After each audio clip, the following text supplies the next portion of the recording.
Hello friends, welcome to my YouTube channel Commercians.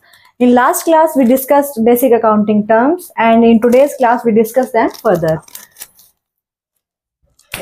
Today our topic is expense.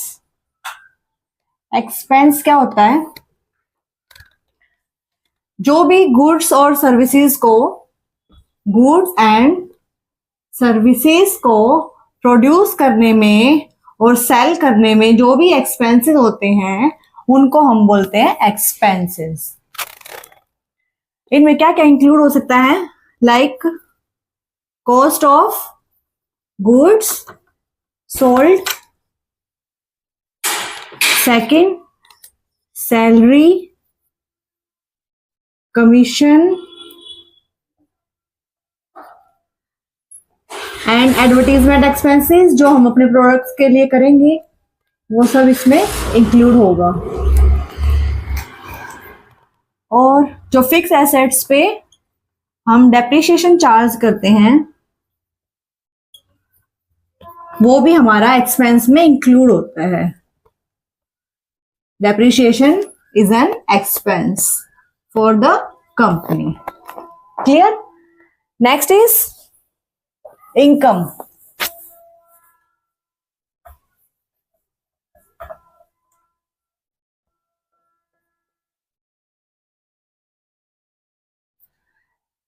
जो हमारी goods cost of goods sold है वो हमारा expense होता है।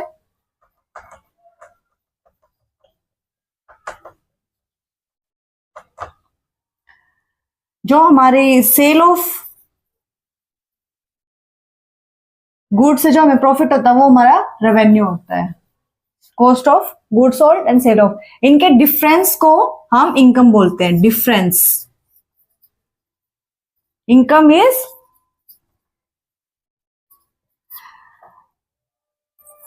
Revenue minus expense. Clear? Like हमारी इनकम रेवेन्यू है हमारा 4 लाख का और हमने एक्सपेंस किए हैं 3 लाख के एक्सपेंस हो गए हमारे जो कॉस्ट ऑफ गुड्स सोल्ड है, तो हमारी इनकम कितनी होगी? 1 लाख। ये हमारी इनकम होगी। तो इन दोनों का डिफरेंस हमारी इनकम होती है। Next is profit. प्रॉफिट क्या होता है?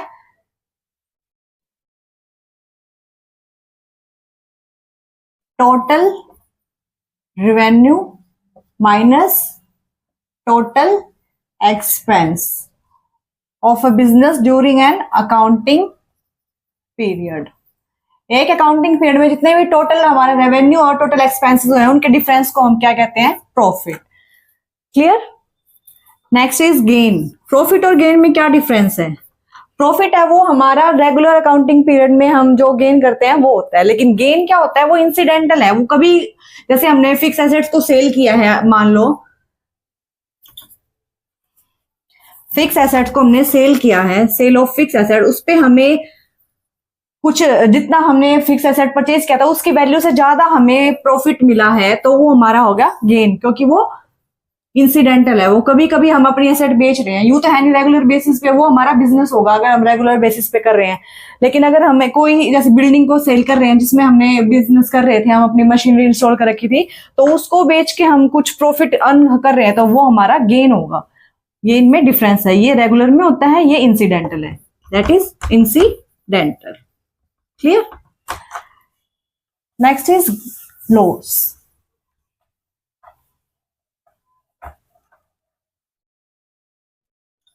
लॉस क्या होता है?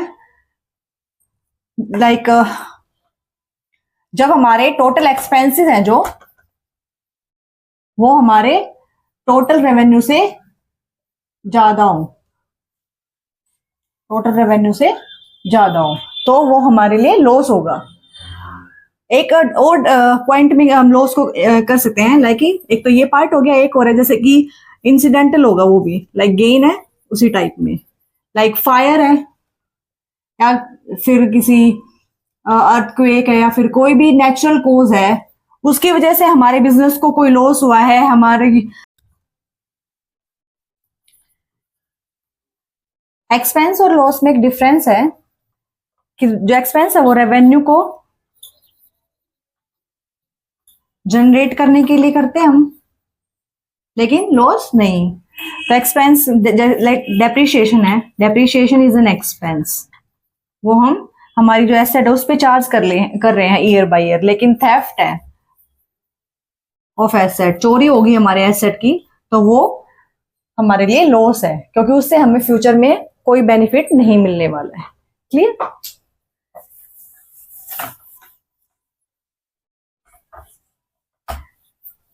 Next is purchase. परचेज क्या होता है?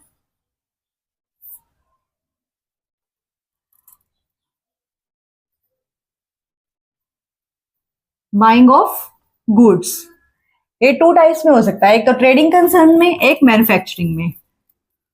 लेकिन दोनों का पर्पस क्या है? रीसेल ऑफ गुड्स, ट्रेडिंग और मैन्युफैक्चरिंग। मैन्युफैक्चरिंग बिजनेस में अगर को हम परचेज कर रहे हैं, गुड्स को खरीद रहे हैं, तो वो हमारा होगा रॉ मटेरियल होगा, क्योंकि हम उससे और अपना फाइनल प्रोडक्ट प्रिपेयर करेंगे। लेकिन ट्रेडिंग के लिए वो हमारी रॉ मटेरियल ना होके रीसेल गुड्स होंगी, जो हम फ्यूचर में दोबारा रीसेल करेंगे प्रॉफिट अर्न करने के लिए ट्रेडिंग के साथ में, क्योंकि हम only buying of goods and services से ट्रेड कर रहे हैं, रिलेटेड है इसमें बस। मैन्युफैक्चरिंग में वो हमारे लिए रॉ मटेरियल होगा। ठीक है, एक क्लोथ डीलर है, उसने क्लोथ को परचेज किया है, तो वो उसके लिए क्या होगा? रॉ मटेरियल भी हो सकता है, अगर उसको फिनिश गुड्स में कन्वर्ट करना है, लाइक और प्रिंट तैयार करना है, या उसको फाइनल प्रोडक्ट स्टिच प्रोडक्ट में कन्वर्ट करना है, तो वो उसके लिए रॉ मटेरियल भी हो सकता है। लेकिन अगर वो फर्नीचर परचेज करता है अपने बिजनेस के लिए, लाइक कस्टमर की सिटिंग के लिए, तो वो उसके लिए परचेज ना हो करके एसेट होगी, तो furniture account will be debited in that case. Clear? उसके बाद है परचेज रिटर्न। लाइक हमने कोई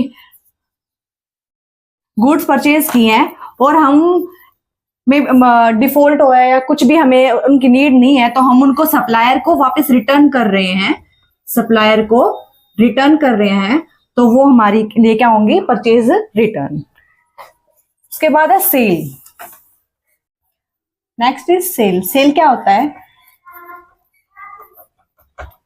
transfer of ownership of good, जो भी हम परचेज सेल कर रहे हैं, एक पर्सन से दूसरे पर्सन तक उसकी ओनरशिप को ट्रांसफर करना। लाइक कोई पर्सन है, वरुण है जैसे, उसने कोई कंप्यूटर परचेज किया है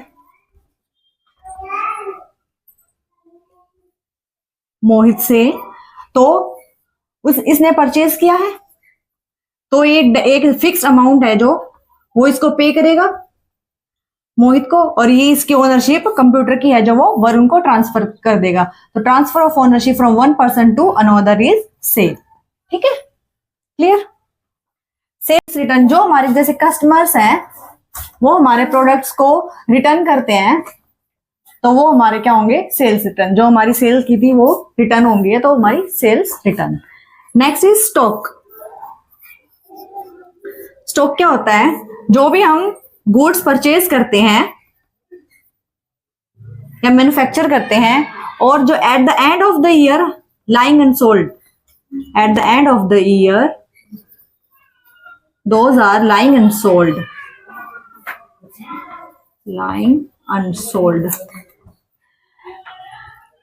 गुड्स जो हमने परचेज की है और जो हमारे पास at the end of the year हमारे पास बची हुई हैं साल के आखिर में, वो हमारी क्या होंगी? स्टॉक। स्टॉक और स्टॉक इन ट्रेड, दो टाइप के होता है stock, opening and closing stock.